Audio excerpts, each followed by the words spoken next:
Сіз мына бір нәрсені білсеңіз бар ғой, негізі өміріңіз өзгереді ғой, ол нәрсе деген рұқсат беру. Осы көп жағдайда біз өз-өзімізге рұқсат бермейміз. Былай қарасаңыз, қалай өз-өзіңе өзің рұқсат бермейсің деген мысалды сырт көзбен қарайтын болсаңыз, бірақ шындығында да неге сіз өз-өзіңізге рұқсат бермейсіз? Бұның арғы жағындағы түпкі тамырында сол неге рұқсат бермейсіз? Себебі сіздің түп санаңызда тұр рұқсат бермеу деген. Мен оған лайықты емеспін. Маған келсе ол маған зиян келтіреді деген нәрсе, осы сізді өзіңізге рұқсат бермей жатырсыз.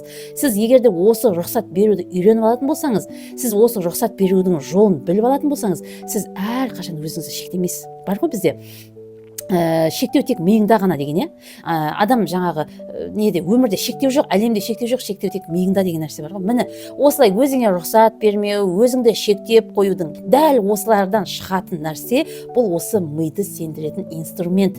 Осы инструментті алыңыздағыны кез келген нәрсе, не только ақшаға ғана емес. Сіздің мысалға да жаңа күшті бір әдемі үйге кіргіңіз келеді, бірақ сіз өзіңізге рұқсат бермейсіз. Мен әдемі үйде қалай жүремін, бұзып қоямын, құртып қоямын. Осы мида рұқсат беруді үйренесіз.